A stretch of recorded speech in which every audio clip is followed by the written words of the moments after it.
শুভ সন্ধ্যা, চলে আসলাম নতুন ভিডিও একটি নিয়ে। তো বেড়াতে গেছি, বেড়াতে গিয়ে ঘুরতে যাব না সেটা তো কখনো হয় না, তাই না? তাহলে তো সব কিছু আনকমপ্লিট বলে মনে হবে। তাই সন্ধ্যাবেলায় একটু আমরা ঘুরতে যাব প্ল্যান করলাম। চলো, সেরকমভাবে কোথাও যাব না, আর সেরকমভাবে রেডিও হয়নি। এই সামনে একটু যাব বাজার টাজার আর কি, আশেপাশে একটু ঘুরতে। চলো যাই, সবাই রেডি হচ্ছে। আর এদিকে আমি, আমার ননদ, আরও আরও সব ননদরা তারাও রেডি হয়ে গেছে, এবার বেরোবো। আর এদিকে ওরা বলছে যে বেশি লেট হলে কিন্তু হবে না, কারণ এখন বেজে গেছে 6টা, এসে আবার মানে আমাদের রান্নাবান্না করতে হবে। আর এইদিকে এই যে আমার শাশুড়ি ভাবছিল যে যাবে, তারপর বললাম যে সবাই গেলে গিয়ে বাচ্চাগুলোকে তো নিয়ে যাওয়া হবে না, কারণ আমরা কত দেরি হবে, ওদেরকে আবার বাড়িতে রেখে যাব। তো এই যে জামাইবাবু ফাইনালি আজকে গেঞ্জি পরেছে। যাই হোক, তো ওদেরকে শাশুড়ির কাছে রেখে আমরা এই কয়জন বেরোবো। চলো যাই। আর আমাদেরকে জামাই নিয়ে যাবে কিন্তু স্পেশাল ফুচকা খাওয়াতে।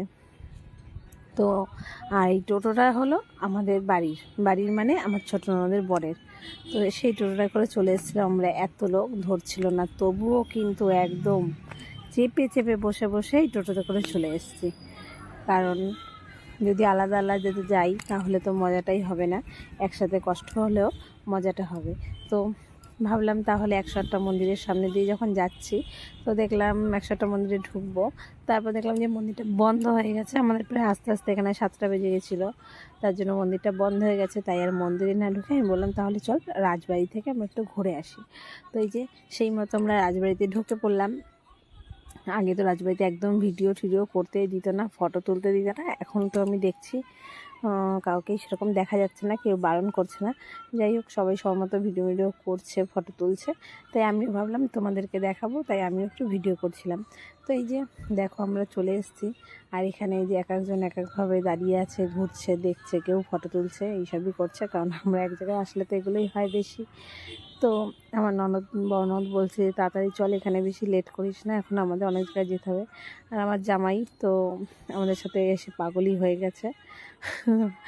আমরা তো শুধু ঘোরাঘুরি, কথা, গল্প, আড্ডা, যেখানে যাই সেখানে আরম্ভ করে দিই। আর এই যে টোটো ভর্তি লোক, আর নিয়ে যাচ্ছে আমাদের ছোটো জামাইবাবু। তো চলে এসেছি ফুচকার দোকানে এসে তো কি ভিড়, সবাই দেখে লাইন দেখেই অবাক, কেউ বলছে খাবো না, চলে যাই।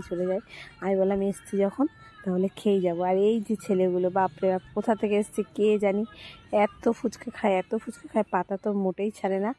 তো ফাইনালি আমরা এখন পাতা পেলাম, তাও আবার আমি পাইনি, ভাগ্নি পেয়েছে। ভাগ্নি ওদেরকেই আগে দিলাম, যেহেতু মেয়ে 3টে রয়েছে, তাই ভাবলাম আগে তোরাই খা, তো পরের লাইনে আমরা খাবো। ওরা খাচ্ছে আর আমরা একটু ভিডিও করছিলাম। তো ওদের খাওয়া কমপ্লিট, এবার আমরাও খেয়ে নিয়েছিলাম। এবার চলে গেছিলাম কেনাকাটি করতে। ঘুরতে আসবো, খাবো, শুধু ঘুরবো, কিনবো না সেটা বললে তো হয় না। তো তাই জন্য ভাবলাম চল একটু কেনাকাটি করি। আর কেনাকাটির জন্য এটাই বেশি কারণ ছিল, কারণ জামাইয়ের কে যে দেয়া হবে জামা প্যান্টগুলো, সেগুলো বলেছিলাম ও নিজের পছন্দ করে ও কিনবে, কারণ প্রথমবার যেহেতু ও কি পরে না পরে সেটা তো কেউ বুঝতে পারে না, তাই না? আর যার জামা কাপড় সে পছন্দ করে নিলেই বরঞ্চ বেটার হয়, তাই না? আমরা বুঝবো না, আর জামাই মানুষ লজ্জা করবে, বলবে না, তো সেটা ভালো হবে না। তার জন্য নিয়ে গেছিলাম দোকানে। তো দোকান থেকে ওর পছন্দ মতো কিনবে, আর আমরা এদিকে যাই আর একটা কাজ করতে। তো এখানে এসেছিলাম হেডফোন দেখতে। আমার ছোটো ননদের অনেক দিনের ইচ্ছা, ও একটা ব্লুটুথ হেডফোন নেবে। তো ও অনেক দিন ধরে বলে, কি আর বলবো। তো আজ সেই মানে নেওয়াটা বা স্বপ্নটা কমপ্লিট হবে হয়তো। তো দেখি, চলো দেখা যাক ওর কী পছন্দ হয় না হয়। তো এখানে দেখছিলাম অনেক রকমের ব্লুটুথ হেডফোন, আর আমি এইসব জিনিস সম্ভবত এই দোকান থেকেই বেশি কিনি।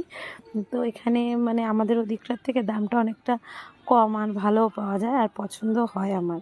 তার জন্য ওকেও এই দোকানে নিয়ে আসলাম। আর ওইগুলো দেখছিল, দেখতে দেখতে উনি আবার বলছিল যেগুলো কতক্ষণ চার্জ সার্ভিস দেবে না দেবে, কারণ হেডফোনের বেশিরভাগ চার্জটাই মানে শেষ হয়ে যায়, আবার কথার ভলিউমগুলো কম হয়। তো যার জন্য তো ফাইনালি একটা হেডফোন পছন্দ হয়েছে, ওটাই নেবে। তো এখানে হেডফোন পছন্দ হয়ে গেছে, যেটা প্রথম দেখেছিল ওটাই পছন্দ হয়েছে, ওটাই নেবে। তো আমাদের ওটা নেওয়া হয়ে গেছে। তো আমরা চলে এসেছি যে জামাই মেয়ের কাছে, এখনও ওদের পছন্দ চলছে। তো ওদের এখনও পছন্দ হয়নি, কেনাকাটি চলছে। তো ওদের কেনাকাটি হয়ে গেছে। এবার চলে আসলাম পুচকির কেনাকাটি করতে। পুচকির কেনাকাটি বলতে জামাইয়ের সাথে যে বাচ্চাটা এসেছিলো ওর জন্য কেনাকাটি করতে। আর এই যে আমার ননদ বাড়ি এসে হেডফোন নিয়ে শুরু করে দিয়েছে। ওর অনেক দিনের একটা স্বপ্ন পূরণ হলো।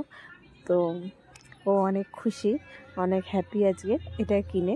আর ওকে আমরা হেডফোন কানে নিয়ে রাগাচ্ছিলাম, হাসাচ্ছিলাম, বললাম হেডফোন কান থেকে খুলবি না, আমরা যা বলছি তার উত্তর দিবি। ও তো পাচ্ছিল না, ওখানে বন্ধ করে তারপর উত্তর দিচ্ছিল। যাই হোক, হেডফোনটা নিয়েছিল 1100 টাকা। হেডফোনটা খুব সুন্দর হয়েছে, ভালো হয়েছে। আর ও তো অনেক খুশি। ও অনেক খুশি মানেই তাতেই সব সুন্দর হয়ে গেছে, আর কিছু বলার নেই। যাই হোক, ও তো আনন্দে হেসে লুটোপুটি খাচ্ছে, কারণ ওর বহু দিনের একটা শখ পূরণ হয়েছে। হয়তো দামটা এমন কিছু না, কিন্তু আমাদের মধ্যবিত্তদের কাছে অনেক কিছু।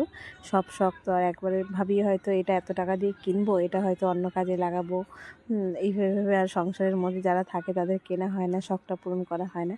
তো ফাইনালি আজকে সেই শখটা পূরণ হয়েছে। তো খুব ভালো লাগলো, সবাইকে নিয়ে সন্ধ্যাবেলাটা খুব এনজয় করলাম। এখন বাড়িতে এসে পড়েছি সবাই আমরা, এখন রাতের খাওয়া দাওয়া করতে হবে। তো এই ছিল আজকের ভিডিওটা, দেখা হচ্ছে পরের ভিডিওতে। ততক্ষণ সবাই সুস্থ থেকো, ভালো।